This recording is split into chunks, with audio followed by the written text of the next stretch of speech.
Item 10C, receive a report and recommendations regarding parking studies conducted at the areas near the Caltrain station and north of I-380. Through the chair. Rico? Not that I live in the shaded area, but I'm close enough to it to where I'll be recusing myself from this item.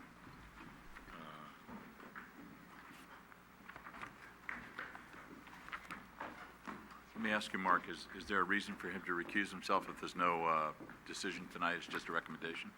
Yes, the recusal rules apply whether there's a decision to be made. It also applies to preliminary discussions because those on policy grounds could steer the discussion one way or the other. Okay. So if the council member is recused on one of them, they're recused on any of them. All right, thank you.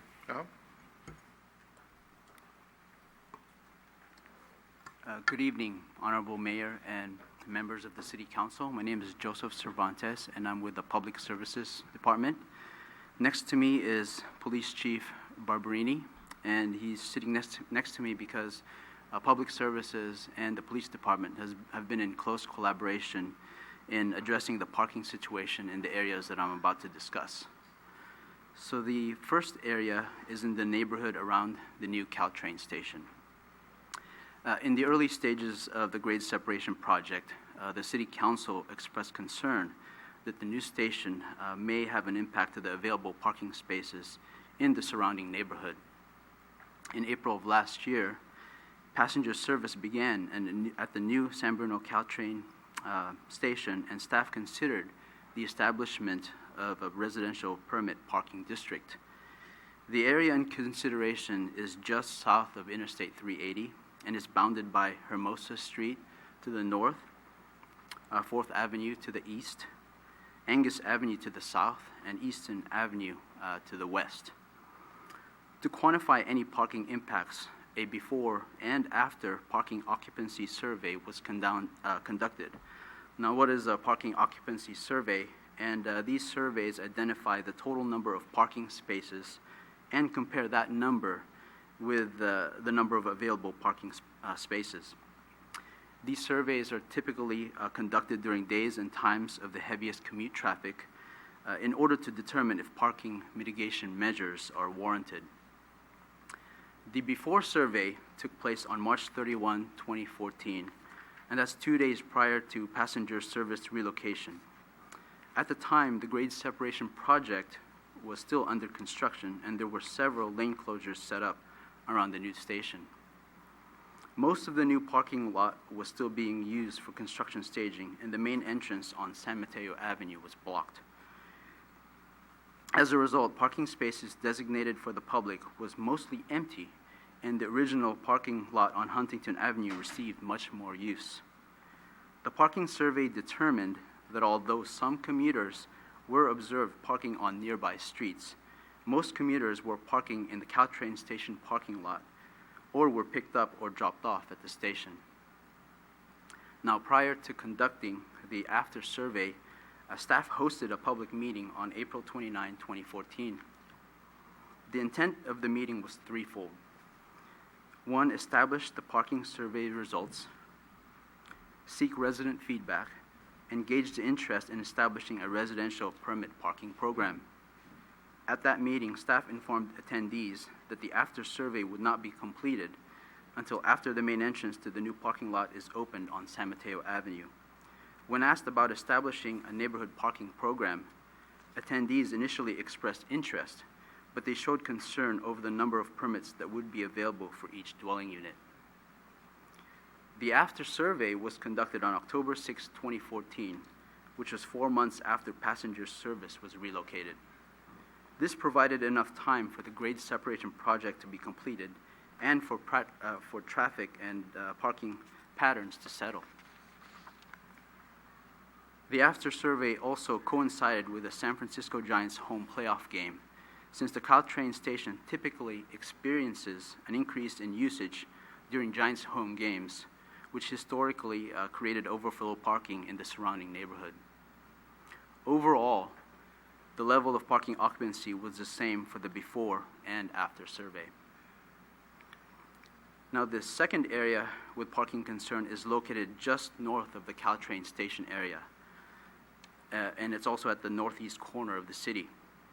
In the past few months, staff has received an increasing number of complaints about the lack of available on-street parking in this area.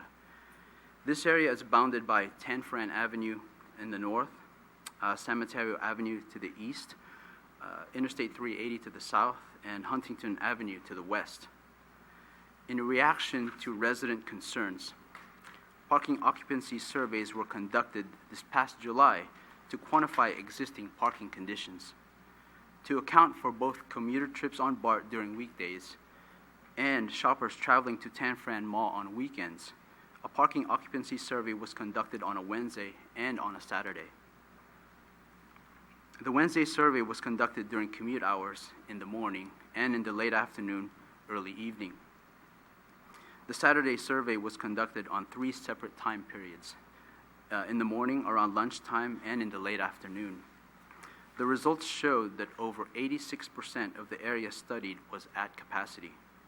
In general, the areas with multiple automobile body shops experienced the highest parking occupancy, which includes Scott Street, Montgomery Avenue, and San Mateo Avenue. These results were presented to the public and the Traffic Safety and Parking Committee at the TSPC meeting on August 5, 2015. At the meeting, the public expressed concerns over the lack of available on-street parking due to 2 things: BART commuters and nearby automobile shops. The public also expressed interest in establishing a neighborhood parking program, but were concerned about the number of permits that would be available for each address.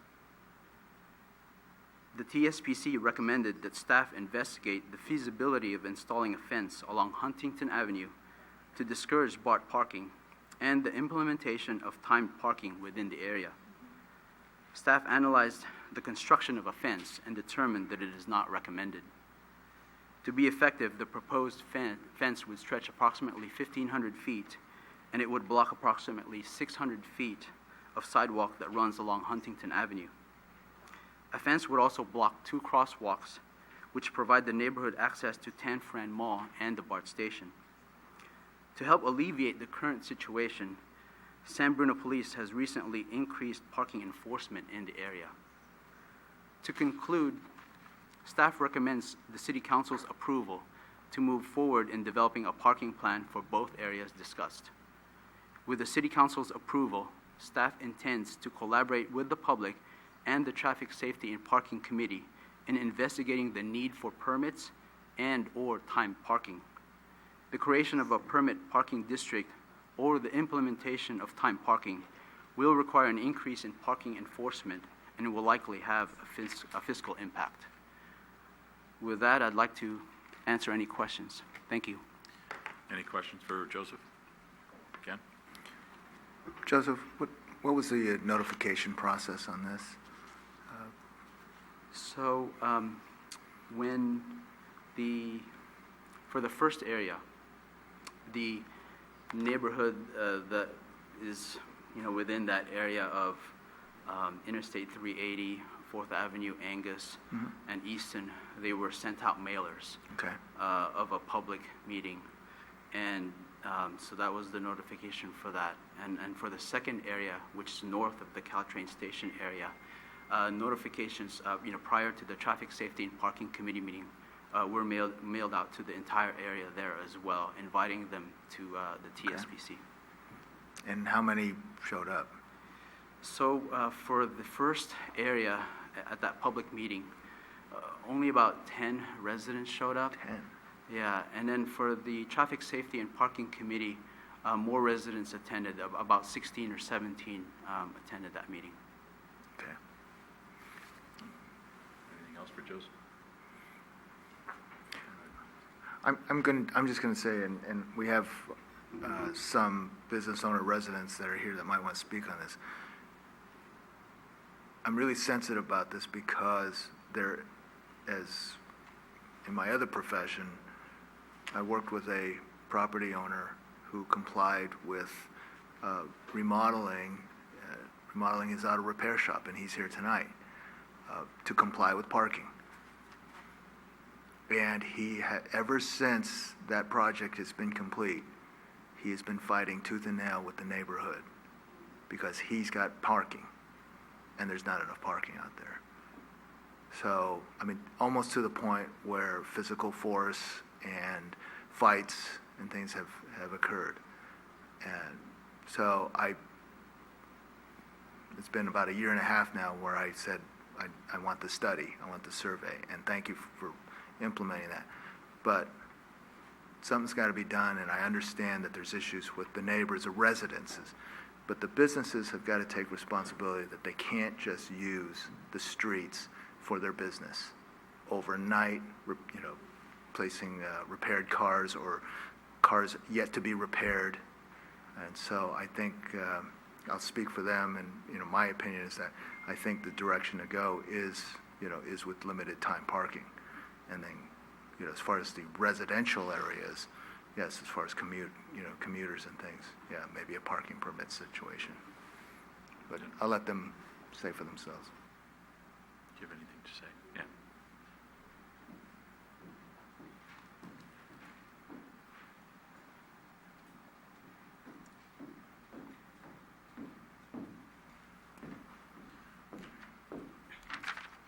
Hi, my name is May, and we are the property owners on San Mateo Avenue. We're also the business owners.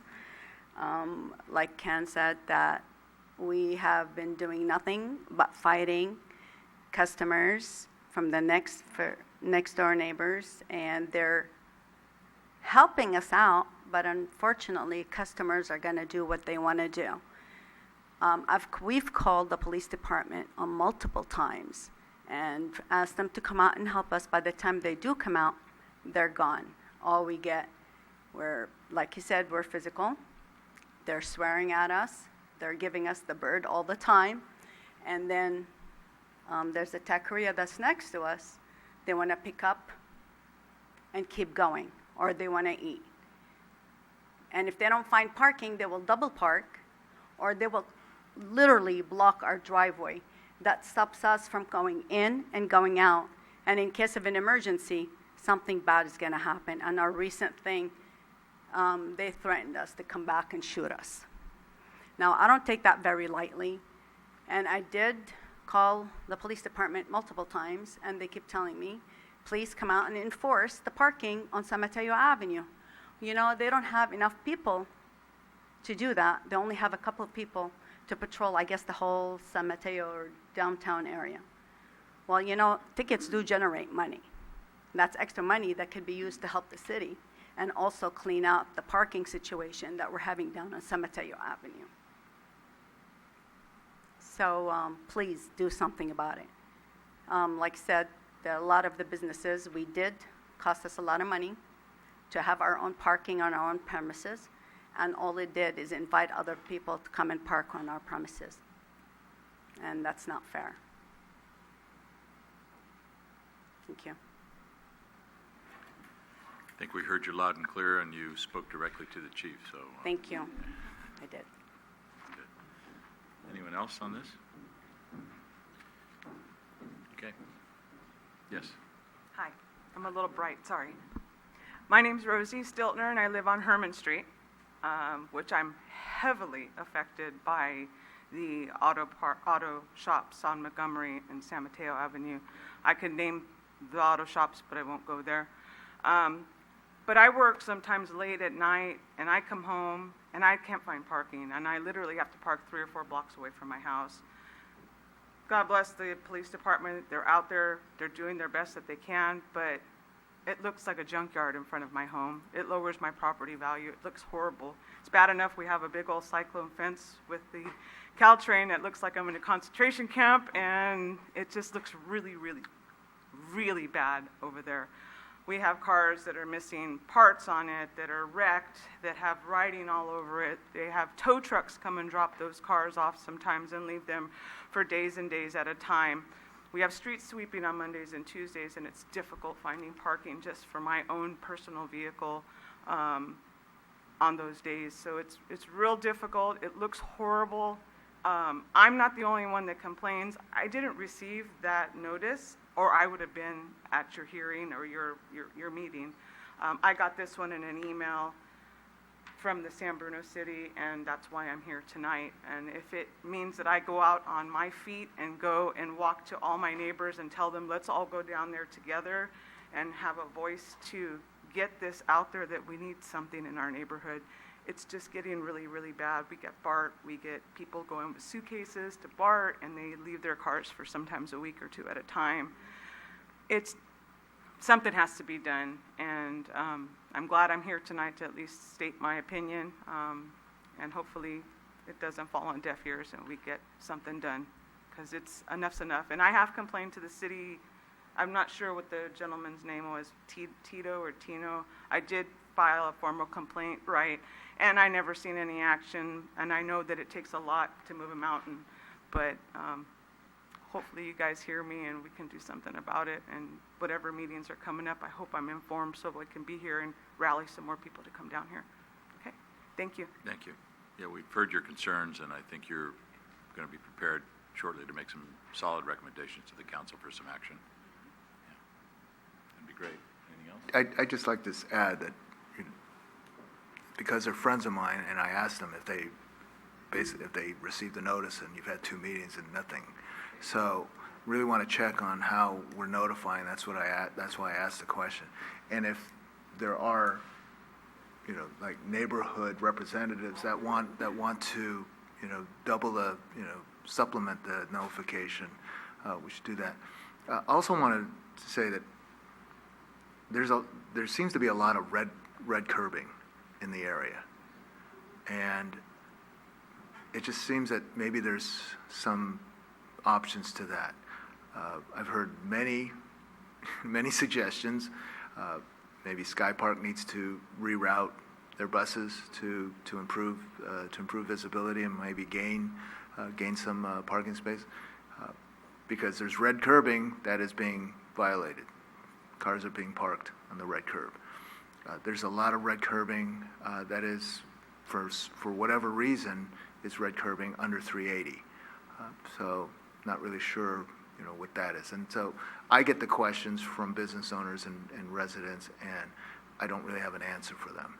So I think we can do a full study of what's out there, and what we can potentially do. Yeah, and Herman Street is just really bad. Yeah, on both sides. Yeah. Anything else, Irene? Oh, I just want to echo what Ken was saying. I had a friend that lives on Euclid and has experienced her driveway being blocked by people, or it's, they're 2 inches on either side, and she's elderly and she can't get her car in and out very easily. Those streets are so narrow. So I realize you two are working together, but is there a staged plan of attack that you're going to do? Like go in and tag every person that's there with a notice saying, from now on, we're going to do X, Y, and Z, and this is your notice. And the next time, if you get a ticket, that's too bad. You're getting a ticket, or I don't know. Maybe we're not being aggressive enough. Maybe I don't know. I understand you need to do the parking surveys and all those kinds of things, but I've seen it. I've tried to drive on there. It's crazy, and the streets themselves are getting chopped up more and more all the time. So, can we have something back to us in a time period, like before Christmas? Is that too soon?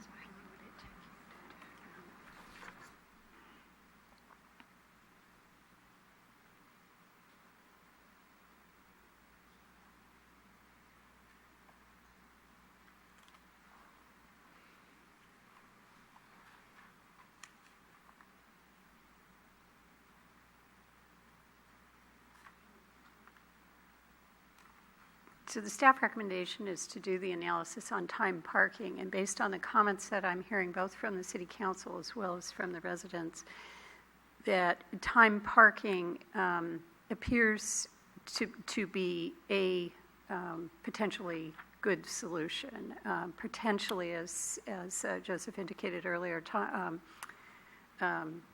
combined with permit parking, particularly as it relates to residents in business areas and/or areas that are particularly impacted by the BART and Caltrain. Staff tells me they think they can get something back to the council by the end of the year. I would say we would like the latitude to make sure that we're able to convene a public meeting before we come to talk to you, to do the outreach that you've talked about, get this to the TSPC and do a thoughtful analysis of what timed parking might look like. I will also let you know in advance that that's going to include consideration of what really would be necessary in order to adequately enforce time parking. Yeah. Because that doesn't just happen. So there are probably some additional parking enforcement considerations that the police department will need to weigh in on as well. But we'll do our best to get this back to you before Christmas. Great. Okay. Sooner the better. Yep. Yeah. So would it be helpful if we had a subcommittee that could, that staff could feed some of the information? And Sure. I mean, that's in having your participation in hearing and understanding the community's concerns. Obviously, this is also something that staff has been working with the TSPC, and we would continue to do that. They are your delegated representatives responsible for traffic and circulation issues. So we'll want to make sure we make that stop as well, and they've done a good job for you so far. Right, as and not well. take away from the Traffic Safety Yep. Committee, but to assist. Yep. Thank you. Okay. Before, Irene? yeah, this isn't exactly on this topic, but red zones have been brought up, and I've had people complain to me that there's no consistency in where we put our red zones as far as at stop signs. So you drive down and there'll be no red zone.